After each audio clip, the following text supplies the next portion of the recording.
Um, I think we should start off by just giving credit to what LeBron did tonight individually, becoming the fourth all-time scorer, passing Michael Jordan.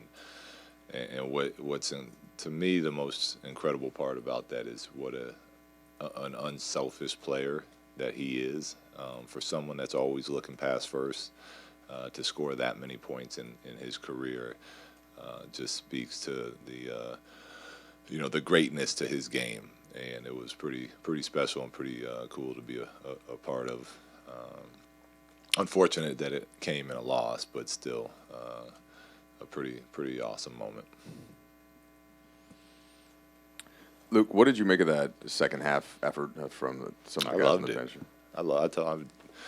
I said we're looking for guys that are going to play the way we need to play, and as I understand where we're at with the injuries, but there's a certain way to play this game, and that's the respect you show for the game, and we found it in the second half with a couple different groups, consisting of guys, that J3 and AC and Mo and Josh Hart was out there with that group a lot. Rondo and Braun coming in and out, but that's win or lose. That's how we need to play, and it's more fun for the crowd that way. It's the way the game is meant to be played, and it gives us our best chance of winning. When you start to get some of the guys back, or Kuzma, Ingram, eventually Lonzo, do you still anticipate using more players and getting more minutes for certain guys? Not if we're playing with that energy. I mean, not if we're playing that way with the group. That's how we should be playing. But if we're not getting that done, then yeah, we'll continue to find the guys that are playing that way.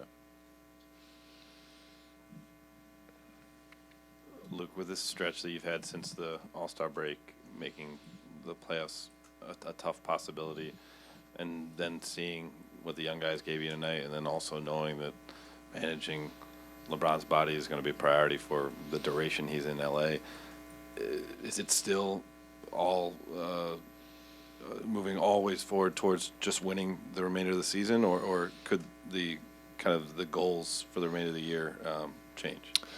The goals could change possibly. Right now, we're still, with our group. Even when the season started, our goals were to, let's get in these playoffs and make some noise. But we rely on so many young players. Player development was still a big part of what we needed to do this season. Heading into next season, we needed the growth from young players. So. Now, the amount and the priority, that might change as we go down this final stretch of the season. But for now, we're out there. We're trying to win. Luke, did you sense any sort of early tightness or any sort of different energy from LeBron chasing that record? And did it seem to you like he wanted to get it out of the way?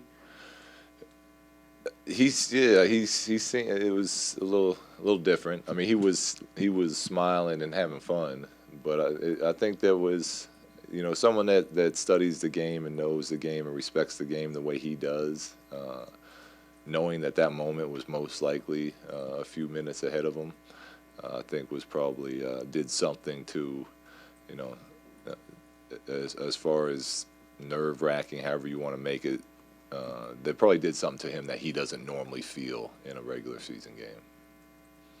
Luke, over here. How much thought did you put into how you and the organization would handle that moment when he did eclipse? I don't put any thought into that. That's not what I do. I got a lot on my plate.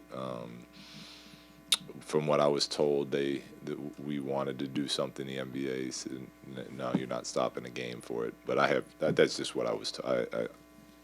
I'm not involved in the ceremony part of awards in the middle of games. Luke, what do you think it is about passing Michael on an all-time scoring list that does that for every player? I mean, I remember when Kobe passed Michael, that was a really big thing for him, and for LeBron, it was obviously a big deal. Well, I think guys, especially those two, I mean, they grew up thinking, knowing that Michael's the greatest ever. And he's not only the greatest ever, but the way he scored the ball and how dominant he was and how no defense could stop him, I think probably lives in their minds like it does mine, a little different than Kareem, for example. A lot of the Kareem stuff we see is on tape. We didn't witness that live. So I think anyone that grew up idolizing Michael Jordan, like most of this country did, to pass him in scoring, it probably means a little more to those guys.